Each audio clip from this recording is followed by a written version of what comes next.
Hi everyone, this is Daniela Carrillo with Penn State Extension. Today is our second day in the Mid-Atlantic Wheat Tour.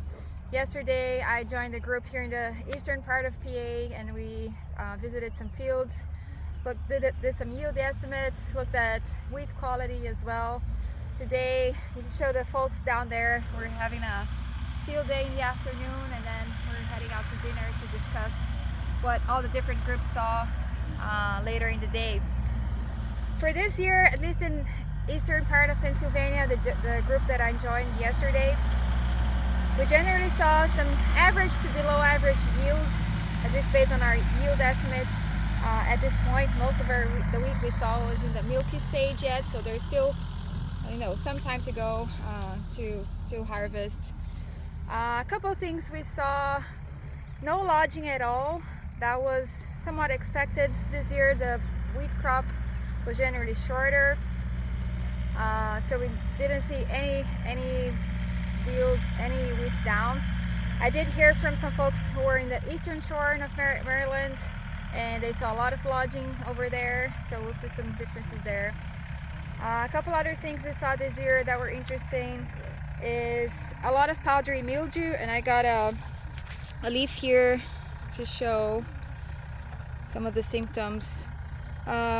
I would say not severe, but that was very widespread in a lot of the fields that we saw yesterday.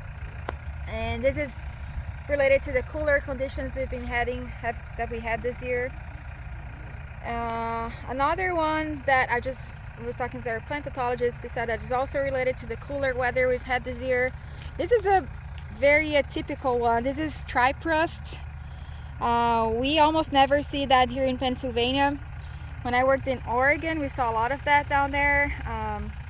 In the West Coast, that's pretty common there, but not very common here. This is definitely not widespread, but I just got this sample here from this field, and I heard that other people saw more of that around here in Pennsylvania. Outside of that, head scab was present, not very severe, but that was present in a lot of the fields that we looked at yesterday. I got an example here. We can see this bleached grain and the pinky orange spores down here. That's the indicative of the Fusarium head blight or scab. This is our main disease of concern in wheat here in Pennsylvania, and like I said, we saw that in pretty much every field that we looked into yesterday. That said, all the fields that we sampled yesterday had some fungicide application for that, so it's preventative application.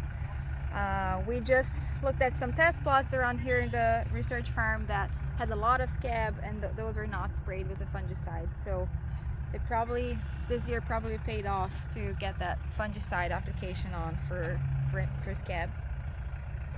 And stay tuned, we'll talk more about the overall results of what we saw yesterday and then in the last week for the Mid-Atlantic, and we'll put out a report for yields for all our yield estimates in about 2 days, so just watch out for that Field Crop News article.